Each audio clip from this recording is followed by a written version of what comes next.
Study വിത്ത് Geetha YouTube ചാനലിലേക്ക് സ്വാഗതം. 51ാമത്തെ ഈ വീഡിയോയിൽ പൊതുവിജ്ഞാനത്തിലെ കറൻറ്റ് അഫയേഴ്സുമായി ബന്ധപ്പെട്ട 20 ചോദ്യങ്ങളും അവയുടെ ഉത്തരങ്ങളും നിങ്ങളെ പരിചയപ്പെടുത്തുന്നു. A walk up the hill, living with people and nature എന്ന പുസ്തകം ആരുടെ ഓർമ്മക്കുറിപ്പാണ്?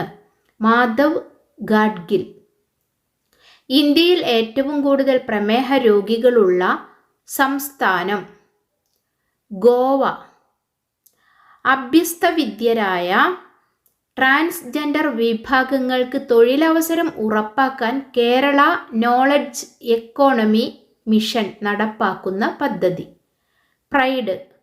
2023 ജൂണിൽ അന്തരിച്ച വേലൂർ മണിമലർക്കാവ് മാറുമറയ്ക്കൽ സമരത്തിൻ്റെയും AKGയുടെ പട്ടിണി ജാഥയുടെയും ഭാഗമായിരുന്ന വനിത ദേവകി നമ്പീശൻ. ബാലവേല വിരുദ്ധ ദിനം ജൂൺ 12. സ്വാതി പി ഭാസ്കരൻ 5ാമത് ഗാനസാഹിത്യ പുരസ്കാരത്തിന് അർഹനായത്? ഏഴാച്ചേരി രാമചന്ദ്രൻ.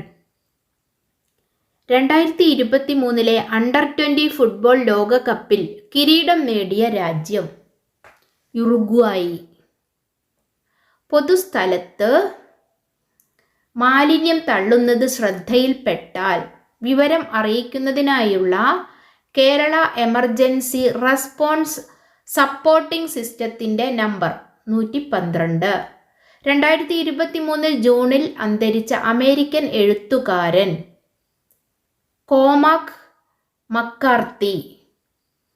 യാത്രക്കാർക്ക് വൃത്തിയുള്ളതും പോഷകസമൃദ്ധവുമായ ഭക്ഷണം വിളമ്പുന്ന സ്റ്റേഷനുള്ള ഈറ്റ് റൈറ്റ് സ്റ്റേഷൻ അവാർഡിനർഹമായത് Guwahati railway station.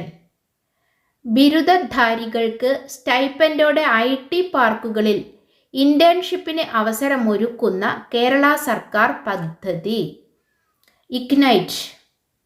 Kerala startup മിഷന്റെ ആദ്യ വിദേശ സ്റ്റാർട്ടപ്പ് ഇൻഫിനിറ്റി കേന്ദ്രം ആരംഭിക്കുന്നത് ദുബായ്. 2021 ഗാന്ധി സമാധാന പുരസ്കാരത്തിന് അർഹമായ സ്ഥാപനം Gita press, Gorakhpur. 2023 Indonesia open doubles badminton കിരീടം നേടിയത് സ്വാതിക് സായിരാജ് ചിരാഗ് ഷെട്ടി സഖ്യം. ജർമ്മൻ ബുക്ക് ട്രേഡിൻ്റെ സമാധാന പുരസ്കാരത്തിന് അർഹനായ ഇന്ത്യൻ വംശജനായ എഴുത്തുകാരൻ സൽമാൻ റുഷ്ദി. കേരള കർഷകർക്കായി കേര സൗഭാഗ്യ പദ്ധതി നടപ്പാക്കുന്ന ഗ്രാമപഞ്ചായത്ത് മൂടാടി, കോഴിക്കോട്. ഒരേ സ്ഥലത്ത് ഏറ്റവും അധികം ആളുകൾ സംബന്ധിച്ച യോഗ പ്രദർശനത്തിൻ്റെ ഗിന്നസ് റെക്കോർഡ് സ്വന്തമാക്കിയ നഗരം സൂററ്റ്.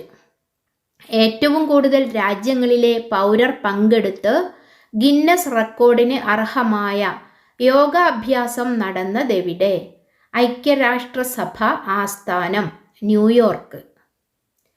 കേരളത്തിലെ ആദ്യ ഡീംഡ് പൊതുമേഖലാ സ്ഥാപനമാകുന്നത് കൊക്കോണിക്സ്.